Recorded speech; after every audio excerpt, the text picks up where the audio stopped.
I've done it again. I've gone down another rabbit hole. This one started with wondering why, when I was a kid, I thought that holding your pinky out while drinking made you fancy.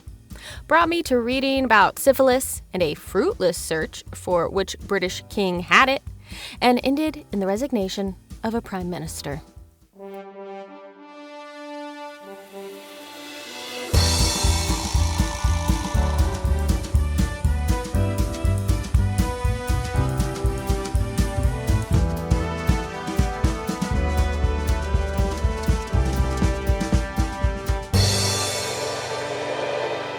Hello, and welcome to Remember, a podcast about history, mystery, and looking posh. It's always been about looking posh. Joining me is my co-host, Matthew. I need a hot drink or I'll go spare Jude. I do say that. And I'm Paula. Why don't you just microwave the water? Dimming. It's a cultural difference and I appreciate that, but sometimes cultures are just wrong. Did you know that most Americans don't have a tea kettle? Like Matthew said, it is just not part of our culture. I happen to have one because I like to do pour over or French press coffee brewing, but I am not above microwaving water to get it hot enough for a cup of tea. America, where they do it right. Yeah, so that, did you know, was for our non-American listeners? So for our American listeners, did you know that our British friends drink way more instant coffee than we do? Look, coffee tastes bad. So might as well have instant coffee, in my opinion. We grew up in a house with instant coffee. Everyone drinks instant coffee. I think in the UK, if you don't drink instant coffee, people look at you like you're a bit of a snob. I think I saw a statistic when I was working on this episode that said like 80% of households in the UK drink instant coffee. Yep, that sounds about right. A lot. I'm not a coffee drinker, really. I think coffee is a tool, not a drink. And I just would rather have a cup of tea, Paula, every day. I drink a lot of tea. Matthew drinks a lot of tea, and most often when I see him drink tea, he takes a sip of it and then he does this. Because he loves it so much. Like an addiction. Yeah, exactly. But speaking of being a snob, Matthew, thoughts on holding your pinky up while drinking tea? The only reason to do that is arthritis, I'm going to say. I don't do it. I don't understand it. It's uncomfortable and not for me. Whenever I see people do that, it's Americans pretending to be British. Yeah. Truly, that's the only time I ever see people hold their pinky up when they're drinking tea. It's just Americans trying to be like, exactly. That's what they sound like. That's how I was when I was a kid. I was like, oh, look at me. I'm very fancy now. Ooh, having a teddy bear tea party. Pinkies up. Don't slurp. When I Googled why people think of this practice as fancy, I got a lot of answers. It's apparently a question a lot of people are wondering about. Or maybe it's just Americans going, why do we lift our pinkies up when we pretend to be British? Is this a thing that they do? Is this what we're supposed to be doing? Americans do not understand tea culture in the UK. They just don't get it. No, not at all. There's like, what? Tea? Like they don't. They're like, you mean like Lipton's iced tea? Get out. My favorite of all the responses I got for this Google search was someone just saying, don't do this. It's rude and elitist. I find something being rude and elitist, I don't know, that felt almost like an oxymoron to me, that particularly... Well, it's not an oxymoron in my mind. When I think of elitist people, I think of people being snobs. Which is rude, I guess. And often looking down on the working class. So that's rude and elitist. Like, you know, people just trying to have a nice afternoon at Boxing Day and they trample through a small town in the West Country, a bunch of horses after a fox going to go rip it to shreds, you know, that kind of thing. It's rude and elitist. I know, the idea that people now would be lifting their pinky up while holding a glass in order to try to say to someone, I'm better than you. Because people don't know why they do it. People are like, am I supposed to? Is this proper etiquette? Or am I not supposed to? That's what like all of the Google like hits were. Like people like question and answer forums where people were like, am I supposed to do this? What's going on here? We need to ask that guy on TikTok who does those videos about etiquette, like cutting up a banana to eat it and stuff. He does it a bit tongue-in-cheek, but he also is that person who does those things. We should ask him and see what he says. He's got a podcast. He does it with a northerner. We should reach out. Find out. They are far too big for us to talk to, I think. Historically, in some cultures, it was proper etiquette to limit the number of fingers you use to hold your food. I suppose that makes sense, when there's some cultures where you only touch food with one hand, that type of thing. Yeah. And teacups themselves are designed to be fancy and dainty. And I can only hold a teacup with 3 fingers. Exactly. I can't get my fingers into the rest of the cup. You are so way ahead of me here. We are gonna talk about that for sure. I hope I'm saying this correctly, and forgive me if I'm not. But I believe it's Screw 'em. Badr al-Din al-Ghazi, a scholar in the 16th century Ottoman Empire, wrote in his treatise, Table Manners, that 3 fingers only should be used to pick up food. From looking that up, I found out actually that a lot of Muslims only eat with their thumb, forefinger, and middle finger touching their food because it's something that the Prophet Muhammad did. There's a lot of that in certain African cultures, I think, as well. Yeah, so there are some people who do. That is an important religious and cultural practice, even for them today, to eat with just those 3 fingers. I also found people saying kind of generic things like cultured people ate their tea sandwiches with 3 fingers and commoners used 5. So to look cultured, people started only using 3 fingers for things. So I don't know the accuracy of any of that because that's a pretty broad statement to just make on the internet. But I did see in one place that this practice actually dates back to ancient Rome, because the elite used their ring and pinky fingers as courtesy fingers, using them to cover their mouth when they use their other fingers to shove food inside of it. You can't see right now, but Matthew and I are making faces at each other like we're daintily covering our mouths with our pinky and ring fingers. Also, I'm not sure, how practical is that? How is that actually covering my mouth? The Romans used to eat mice covered in fish sauce, Paula. Ew. Don't judge what they do as what we should be doing now. Garum, you ever had it? It's fish sauce, but not good fish sauce, in my opinion. Meanwhile, Roman commoners are all like, we're just happy to have food. So, yeah, you might see some crumbs fall out of my mouth as I eat with all 5 fingers. Nom, nom, nom, nom, nom. Only in Latin. Except, yes, in Latin. Yeah, exactly. So maybe that's where your pinky being held up came from as proper etiquette. Or maybe, like Matthew said, it was just because handles on teacups are small. Your fingers can't fit through them. Where is it supposed to go? Well, because a teacup that would be small would be one that was made out of porcelain. And porcelain would have been imported from China, most likely. And the cost of doing that would necessitate the creation of smaller objects, just because that makes sense to make more of them. That does make sense. I had not thought about that. Showing off that you have expensive porcelain, you could show that off by how dainty it is, thus needing your finger to go up in the air. Right. Like it was just a byproduct of being like, look at this. I'm so fancy. Look at this very fancy teacup that I can only barely grasp with my fingers on this beautiful, light, barely attached handle. I know people who will only drink tea out of porcelain cups. Now that's being a tea snob. And more power to them, because maybe it does taste better that way, I'm not here to say it doesn't. It does. But, It definitely does. I won't buy a cup of tea when I'm out because I don't want to have tea in a paper cup. Tea in a paper cup is just a no from me, dog.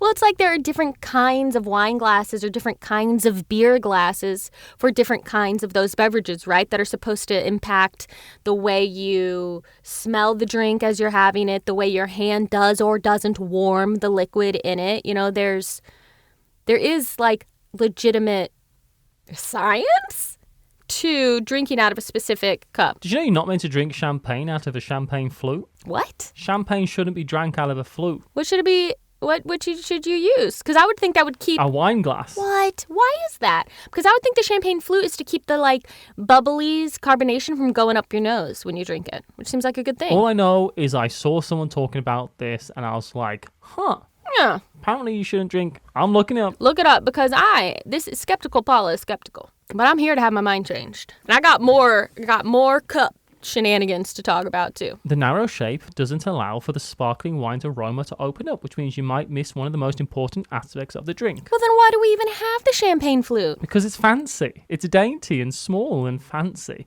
And also, I'm going to say this, Paula. Yes, Matthew. Just drink Prosecco. Or any sparkling wine. It's all champagne to me. I assumed you meant that when you said champagne, but that's another American, obviously it's only champagne if it comes from the Champagne region. You're missing out on fantastic array of sparkling white wines Yes. if you only drink champagne, Yes. frankly. Even I know that as someone who doesn't drink champagne. Yes. It's like if you say you only drink whiskey from Scotland. That might be fantastic, but that does mean you're missing out on Japanese whiskey and Irish whiskey and American whiskey. You're missing out on a huge array of things. But okay, you want Scottish whiskey because you associate whiskey with Scotland. My favorite personal sparkling wine is just the good old classic Arbor Mist. You ever have Arbor Mist? No, I've seen you neck 2 bottles of Barefoot Rosé. Gross. No, thank you. But in college, when I was of legal drinking age, I drank a lot of Arbor Mist, which is bubbly wine that's very flavored. It basically tastes like Kool-Aid. It's like a wine sparkler. Is that what that's called? What the fuck am I talking about? It sure isn't what that's called, Paula. Even I know that of your culture. A wine cooler. A wine cooler. It's kind of like that. It's basically bubbly alcoholic Kool-Aid. Sounds nice, honestly. I bet it's good. It's great. It's like drinking a clear Canadian. You're talking to someone who drank a lot of MD 2020. So that sounds like something I put on the hinges of my doors to keep it from squeaking. It's what it tastes like as well, Paula. Gross. But Elliot Smith and Tom Waits both sing about it. So I was like, this is cool. No, you're like, this is what I'm drinking. For a long time, teacups didn't even have handles. So maybe this is not where the pinky thing came from, right? Because they didn't even have handles at first. The Chinese were the first to drink tea, and their cups had no handles. And the first teacups the British used, because they got tea from China, also had no handles. They're kind of like little bowls. So the theory goes that because the cup was so hot from the very much boiling liquid you've just poured into it, you wanted to have as few fingers holding it as possible to save from burning yourself. So that might be why your pinky would stick out. I have done that thousands and thousands of times in my life where I have to switch out fingers when I'm holding a mug. You know, you're holding something too hot and you're bringing your dinner upstairs to eat in front of your computer so you can just get away from the world for a second. Right. And you kind of like, now try to not use the thumb. Yeah. Switch it out. Well, this is also why the saucer was invented. Probably by the Chinese to hold their handleless cups and save their poor burned fingers. So this led me to the fact that people used to use their saucer to pour their hot tea into and then drink from the saucer like a kitten and its milk, which you should not give cats milk, just so you know, they're lactose intolerant. And then they'd have another small plate to put their cup on while they were using their saucer as their cup. Do you know about this, Matthew? Is this a thing in tea culture? Are you like, oh yeah, we do that? Or oh yeah, people used to do that? I have never heard of people pouring their tea onto a dish and then I suppose it would cool the tea down pretty quick. That's the idea. So this is back in the day. So we're talking 1800s, apparently. People would pour their very hot tea into the saucer specifically for that reason, to let it cool because it has more surface area, right, for the heat to come off of, and then either drink from the saucer or potentially pour it back into their teacup. The thing is that when tea got exported, it was such a foreign concept. You really had to teach people how to prepare and drink it. So all manner of wacky things can happen when people are like, I don't really know what I'm doing here, but I'm going to give it a shot. You know, I've been to different cultures and attempted to do what I'm meant to be doing, but I'm doing something very different. I don't know. And people are looking at me like I'm crazy, but I'm like, this works. I'm just drinking this out of my saucer. And people are like, It might work, but it's not how it works. It might work, but it's not what you're supposed to do. Like when I go to America and use a coffee machine to heat water up to make a cup of tea, which I've done many times. It works, but it's not how it's meant to work. Did you know this? And you may have, Matthew, because I know you're working on a grander kind of tea-focused episode to come out in the future, but when tea was first discovered, invented, started being consumed in China, it actually was first consumed not as a beverage, but as like a vegetable. The tea leaves were like cooked and people would eat them like a vegetable before they ended up like steeping them and turning them into a beverage. I didn't know that. Yeah. And I imagine the people who were doing that were off their faces on caffeine. Imagine how much caffeine you're consuming if you're just eating it. You're just raw dogging leaves. Yeah, I can't taste good either, honestly. Like, there's like forgive me because I'm saying this very loosely, everyone, but in my research my research for this, I found like there is like an ancient Chinese myth of how tea came about, and I don't remember the guy's name. So again, this is just a loose recollection, not a properly cited historical research. But the man who discovered tea was like sitting underneath a tree, and he like ate something that like nettles or something that that poisoned him. Oh, he ate something and then it was just poisonous. And while he's sitting there, a tea leaf, floats and falls into his mouth, and he ate it and it cured him from the poison. And that was the beginning, the discovery of tea. Shen Nung, right? Yeah, that sounds right. It was like 3000 BC or something. Yeah, this is like an ancient tale of how the tea drink came to be. I have to assume that that's apocryphal. I think it is apocryphal, yeah. Because the idea that people weren't steeping things in water to drink before that seems unlikely to me, but perhaps they weren't. It's difficult to know, right? Because it's such a simple procedure that anyone could do, but you would need a vessel with which to have hot water in and a way to... So you'd have to have pottery, obviously, of some description. Taking things that smell very nice and putting them in water, like people would be walking around like lemon balm. And you can imagine that it doesn't take many steps for Bronze Age peoples to be steeping sweet-smelling herbs and spices in tea to make medicinal drinks. Right. Or even if you are in the process of cooking a vegetable, you may be doing it by boiling it. Yeah, exactly. By just even if you're like sauteing something, if it's a vegetable, it's probably going to release liquid, right? And just like how at the end of your cereal bowl, they were doing a lot of sauteing. Bronze Age people, they couldn't not saute things. Honestly, they were also obsessed with with sous vide things. You know, they were like, we got to sous vide this. But like, it releases water, liquid. So just like your cereal bowl, you're like, now I have chocolate milk, and you drink what's left. I could see like maybe someone drinking the leftover liquid and being like, this is better. That sounds like that's probably what happened when they were trying to eat tea leaves and decided that when they were cooking them, it made a nice drink instead of eating the tea leaves. And I thought, these tea leaves suck, but the tea itself is nice. But this drink is nice. So yeah, I guess at some point, slurping from a saucer fell out of fashion. Everyone was told to just use it to hold their spoon and tea bag, drink straight from the cup. So people don't really do that anymore. What a cultural milestone that's been discarded like pugs. I mean, that's how you know, though, that they are ready for warp drive technology, because they've stopped drinking out of their saucers. Check out the planet now. What are they doing? They're still slurping vegetable water off essentially the ground. We'll do another swing by next millennia. Do you know what this could be about, though, Matthew? It could be about sex.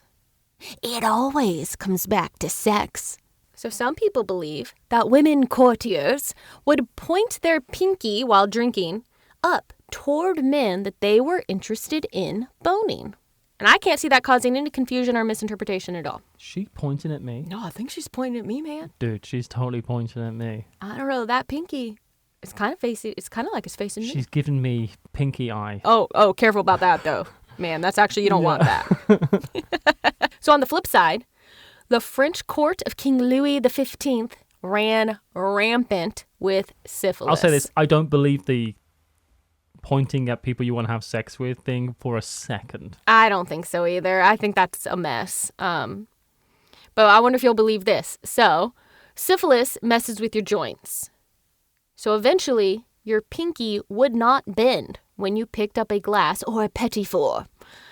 So it was actually a sign not to bone that person. But the pores didn't know that. They just thought it was something the rich did. Paula. So those dumb-dumbs copied I it. hate the poors. I hate the They're poors. so poor. Why don't they just have money? Why don't they just stop being poor? Why don't they just get some money off their fathers? I tell you what, this could have gone into this episode because part of my rabbit hole went into looking up this thing called like the poor laws. Do you know this from British history?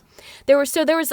And I started reading about it and it made me so freaking angry that I couldn't put it in this episode because it was all about like these laws that were meant to help people. And then they were like, no. We only want them to go to the workhouses if they absolutely, definitely, desperately need it. So we need to make the condition of the workhouse so bad that only the really destitute will go there because everyone else should just like, I don't know, get a job. And I'm like, okay, Mr. Landed Gentry, like you have any idea, House of Lords, what it's like. I was so angry. So in one way, it comes from the good intentions of ignorance. Yeah. Do you know what I mean? It's that whole Yeah. idea of we should make it a deterrent that people shouldn't want to be in a poorhouse.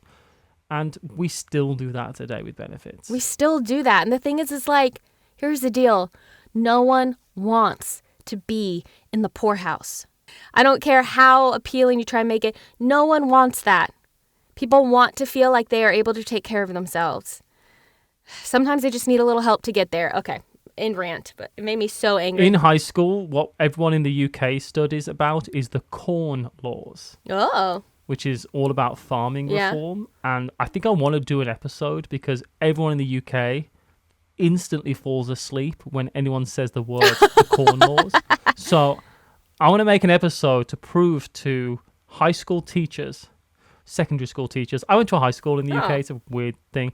But secondary school teachers, that it's possible to teach this subject and make it interesting and fun. Yes, I love that. That should be a new series. We take the thing that was boring to us in school and we're like, I bet we could make this interesting. Another theory says that one of the British kings had syphilis, giving him the unbendable pinky. Just one. Just one. And no one ever says which one it is. They're just like, a British king had syphilis with an unbendable pinky. Like all of these stories, it's always the previous king. Right. And it doesn't matter who the king is now. It was always the previous king. That's how like legends are born. It was always 2 kings ago this happened. And people have been telling that story for 1,000 years. But it was always 2 kings ago this happened. It was a better time. Or these people tried to do something and we stopped them. Or they were really noble and honorable and we should be going back to that. Or they were terrible and we should always avoid what they did. It's kind of a way to have an oral tradition of history for those type of stories of morality in many ways. Yeah, totally. So in this particular scenario, the copying dum-dums were not the poor, but the elite, doing what the king did to look cool, even though it was because he had syphilis. But the king was doing it, so we should hold our pinkies up too. So I tried to find out which king this was. I couldn't really. I did find that it's possible it was Henry VIII, but it could have been Edward IV. Those are the 2 that came up when I Googled British king with syphilis. But there's no proof. They're like, we think there are signs that they had syphilis. Also, did you know Edward IV, you probably knew this, Matthew, but I didn't. Edward IV, for anyone listening who wants some context, was the brother of Richard III.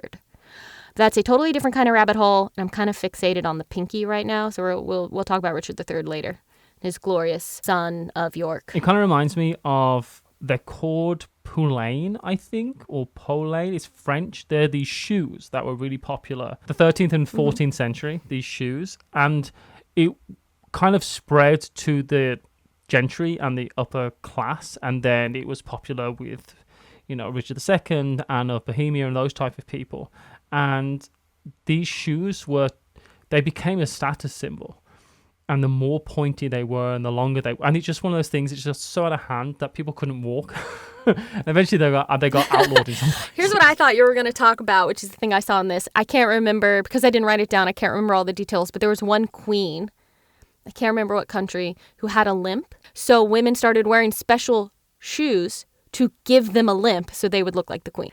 So the last theory about this I found was that the pinky might be a practice stemming from how fancy medieval people seasoned their food. They were eating with their hands and getting all greasy and gross, but ugh, this food is bland. I know, I'll use this pinky finger I've been keeping clean to dip into the different bowls on the table holding different spices. Because people didn't use spices the way we do today. They were like set out and you like added to each bite. Well, that's how you're meant to use salt. That's why salt comes with one hole in the shaker. Pepper you're meant to scatter on your food, but salt you're meant to put in a pile at the side of your plate. And you dip the food in the salt. I learned that from that guy whose name I can't remember, who tells you about etiquette. So that could be one place where a pinky held aloft came from. I wouldn't have lasted long, would I, Paula? In medieval times, olden days. I'm not a double dipper. Let's put it that way. But you already put your finger in that? Oh. You touched that with your hands, and now you think I'm going to eat it? You're incorrect. I think you would have had a lot of issues with sanitation in medieval times, frankly. I don't even like eating out in restaurants because I don't want the chef to touch my food or breathe on it.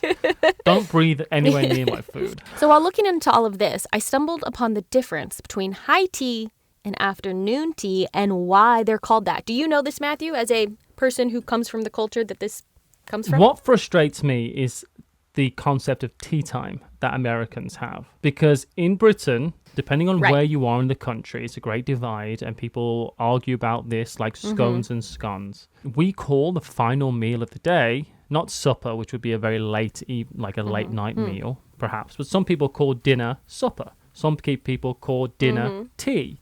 Some people call dinner lunch and lunch dinner. So breakfast, dinner and tea, or breakfast, lunch and dinner, or breakfast, tea and supper. And there's a lot of arguments that don't matter that happen on this topic. It just happens to be where you're from, right?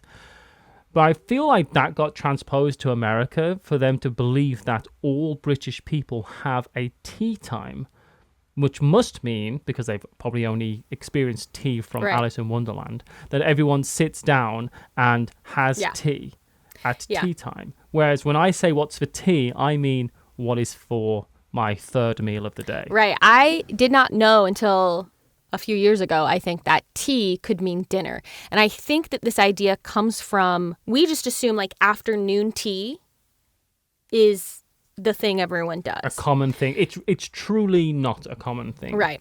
And we have high tea, which is basically the dinner meal you're talking about, which is not the fancy one, even though it's called high tea, and afternoon tea, which is the fancy one, even though it's also called low tea. And here's why. It's because afternoon or low tea isn't necessary. It's an indulgence. It's not a proper meal. It's snack time.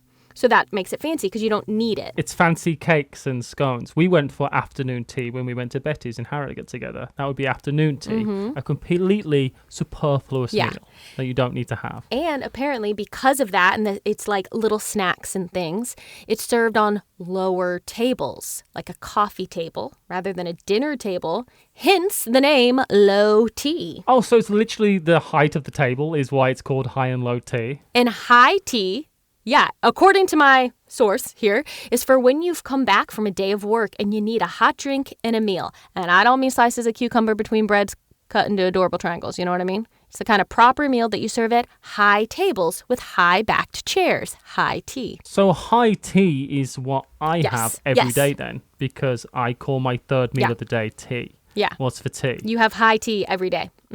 That's your dinner. Oh, that's so interesting. I didn't know that. Anna Maria Russell was the Duchess of Bedford, and she is credited with inventing the custom of afternoon low tea because dinner times kept pushing later and later due to industrialization. Yeah.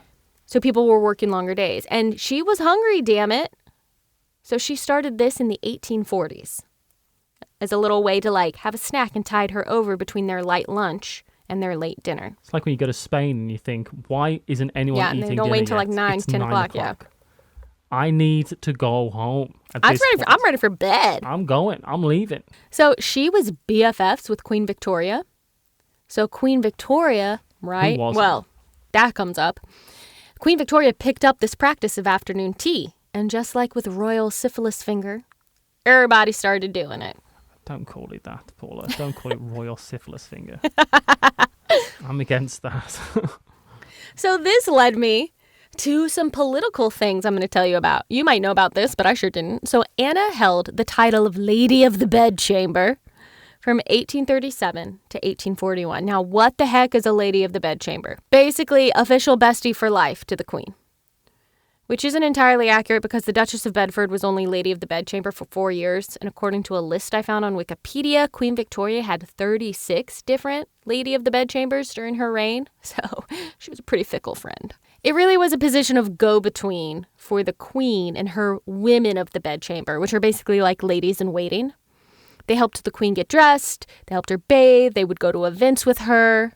Queen Elizabeth, because yes, these positions still exist, had her women of the bedchamber answer her letters for her. I just don't want anyone near my bedchamber, frankly. Let's go to your house. Traditionally, the Lady of the Bedchamber is the wife of a peer. And in 1839, this led to the bedchamber crisis. And we're not talking about whether or not any action's happening there, you know what? So in 1839, Victoria had only been queen for 2 years, and she had 25 women of the bedchamber, all of whom were wives of Whig politicians. And she considered them all to be close personal friends. The prime minister at this time was also a Whig, William Lamb, 2nd Viscount Melbourne. But after a Whig-led government bill passed only by 5 votes in the House of Commons, William Lamb decided he should resign as prime minister. I guess he didn't feel like they had enough power. I don't really understand how this works, but he was like, that didn't pass by enough votes. I should resign. If only that was how it works now. That's anything close to a vote of no confidence would even give the people in charge an inkling to even change their opinion on what they're doing. So this meant a new government needed to be formed. So Victoria asked the Duke of Wellington, Arthur Wellesley, who had been prime minister before, if he would be prime minister again. The Duke of Wellington was a Tory, and for whatever reason, he did not want to be prime minister again, so he said no. So Victoria went to conservative leader Robert Peel and was like, will you please be prime minister? And he said, yeah. Okay, I'll do it if you replace some of your women of the bedchamber so they aren't all wives of Whigs. And Victoria's like, those are my friends, not your political pawns. And Peel was like, okay, I won't be prime minister then because you're showing political favoritism. So now Victoria is 2 years into being queen, somewhere around 20 years old, and has no government. So she goes back to William Lamb, who she considers basically as a father figure. They were very close. He tutored her for years on how to be queen. And she asks him, please don't resign because I can't get anybody else to take your job. So he agrees. Crisis averted. Until his government suffered a vote of no confidence in 1841, and he really did resign at that point. This time I mean it. This time, I'm not. This really is the farewell tour. I really am retired from football. I'm not coming back next year to play for a different team. Brett Favre. Look, if the money's in it, I'll go back to doing almost anything. Later, Queen Victoria confided in someone, and by later I mean many years later into her reign, she confided that she should have probably handled that whole situation differently. Like, she shouldn't have taken it so personally when she was asked to change out some of the women of the bedchamber. And now that she was older and more experienced as queen, she saw the political value of what had been asked of her at that time. She was just too young to really be able to see that then. I mean, it's a complicated situation, right? Because it's a personal matter on one hand, and you're being told to do it by a man. Right. Which I can't imagine would be taken well from a queen. And she's young and she is in charge. And she is one of the last monarchs, really, to have been in charge. She was top dog. Do you know what? Queen Victoria never expressed any regrets about afternoon tea. And that's what I learned as I fell down this rabbit hole.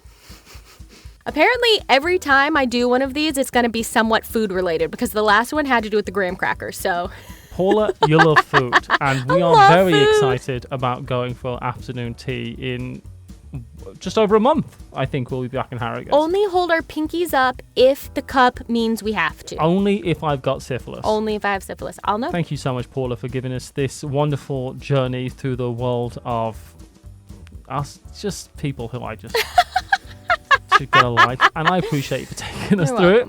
Thank you as well, everybody who has been with us on this journey today. We appreciate you so much for listening. If you would like to listen, then you can by downloading us as a podcast, which we exist at. And if you're thinking, I'm already listening, then you want to see a video, then you can find us on YouTube. I'm merging the outros together because I keep on having to do 2 outros. Let's just merge them together. You don't need 2 tea times, just 1. Everyone, if you could just tell someone about the show who you think might enjoy the show, that is the best way to grow any podcast. If you're on a podcatcher of choice, then please rate us as best as you can. We'd appreciate that. Or leave a comment below and engage with the video in some way. That's always a great help as well. And until next time, everybody, thank you so much for listening. Bye. And don't you forget it. Bye.